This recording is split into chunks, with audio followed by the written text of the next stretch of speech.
மாண்புமிகு தமிழக முதல்வர் அவர்கள் தமிழ்நாட்டில் ஒரு பெரிய மாற்றங்கள் உருவாக்கப்பட வேண்டும் என்று மனதார் மட்டுமல்ல செயல் வடிவத்தில் செயல்படுத்த வேண்டும் என்பதுதான் அவருடைய எண்ண பிரதிபலிப்பாக இருக்கிறது. இந்த அரசு என்ன செய்ய போகிறது என்று சில பேர் கேட்டுக்கொள்ளும். முதலுடைய மனிதநேயத்தை பார்க்கின்ற போது திறந்த மனத்தோடு எல்லோரும் எல்லாம் பெற வேண்டும் என்ற நோக்கத்தோடு தான் நம்முடைய அரசு செயல்படுத்தி கொண்டிருக்கிறது என்று நீங்கள் காணுகிறீர்கள். நாளொரு மேனியும் ஒவ்வொரு அறிவிப்பை பார்க்கின்ற போது அடித்தட்டு மக்கள், விவசாயிகள் எண்ணற்ற திட்டங்களை உடனுக்குடன் நிறைவேற்ற வேண்டும் என்ற நோக்கத்தோடு தான் பல்வேறு அறிவிப்புகள் வந்து கொண்டிருக்கிறது. அடிப்படையில் நேற்றைய தினம் இந்த பொறுப்பேற்றதற்கு பிறகு நம்முடைய தலைமை கூடுதல் செயலர் CRA, துறையின் செயலர் மற்றும் ஆணையரோடு கலந்து பேசி பத்திரிகைகளை பார்க்கின்ற போது பல்வேறு செய்திகள் வந்து கொண்டிருக்கிறது. குறிப்பாக வெப்பநிலைகள் மாற்றங்கள் ஏறத்தாழ பல பகுதிகளே 107 வரையிலும் வெப்பநிலை இருக்கிறது. எப்படி மக்கள் அதிலே என்ன அறிவுரைகள் வழங்கப்பட வேண்டும் என்பது நம்முடைய வடமேற்கு பருவமழை என்பது இன்னும் ஒரு வார காலத்தில் தென்கிழக்கு பருவமழை ஒரு வார காலத்திற்குள்ளே வரும் நிலையில் அதை எப்படி எதிர்கொள்வது என்ற முறையில் அந்த பணிகளை எப்படி ஆற்றலாம் என்பதும் மக்களுக்கு கிடைக்க வேண்டிய வருவாய்த்துறையின் மூலமாக அனைத்து பணிகளும் விரைந்து செய்வதற்கு என்னென்ன பணிகள் நாம் மேற்கொள்ள வேண்டும், மக்கள் மகிழ்ச்சியோடு நம்முடைய முதலமைச்சரை பாராட்டுகின்ற அளவிற்கு இந்த துறை செயல்படுத்த வேண்டும் என்ற நோக்கத்தோடு தான் இன்று இந்த கூட்டம் இங்கே கூட்டப்பட்டிருக்கிறது. இது பல்வேறு கருத்துக்கள் பரிமாறப்பட்டிருக்கிறது.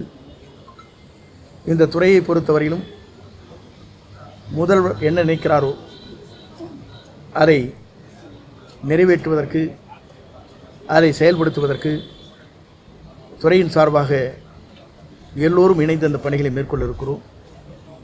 எல்லோருடைய பாராட்டுதலை பெறுகின்ற அளவிற்கு இந்த துறையை எடுத்துச் செல்வதற்கு நடவடிக்கை மேற்கொண்டு வருகிறோம் என்பதை மகிழ்ச்சியோடு நான் தெரிவித்துக் கொள்கிறேன். வேறு என்ன கேட்கணும்?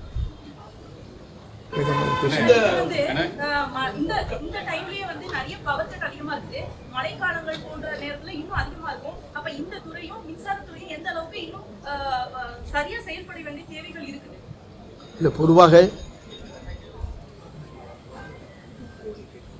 மழை காலங்களில் எப்படி மின்சாரத்துறையை இயக்க வேண்டும் என்பது மின்சாரத்துறையினுடைய அமைச்சர் அதற்கான பதிலை குறிப்பார்கள். நீங்கள் சொன்ன கேள்விகளுக்கு அந்த துறையின் அமைச்சரோடு கலந்து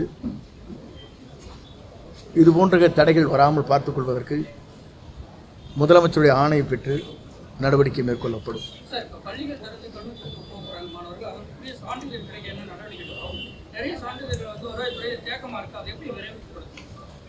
பள்ளிகளுக்கு செல்கிற, கல்லூரிக்கு செல்கிற குழந்தைகள் அனைவருக்குமே ஒரு ஆணை பிறப்பிக்கப்பட்டிருக்கிறது. பள்ளிக்கு செல்கிற குழந்தைகள் அங்கேயே சென்று சான்றிதழ் வழங்குவதற்கான ஆணைகள் பிறப்பிக்கப்பட்டிருக்கிறது. அந்த பணிகளையும் நாம் விரைந்து செய்வதற்கு நடவடிக்கை மேற்கொண்டிருக்கிறோம். இன்னும் ஒரு மாத காலத்துக்குள் உங்களுடைய இந்த துறையினுடைய செயல்பாடுகள் பள்ளிக்கு செல்கிற, கல்லூரிக்கு செல்கிற மாணவர்களுக்கு சான்றிதழ் வழங்கவில்லை என்ற குறையே உங்கள் கவனத்திற்கு வராது.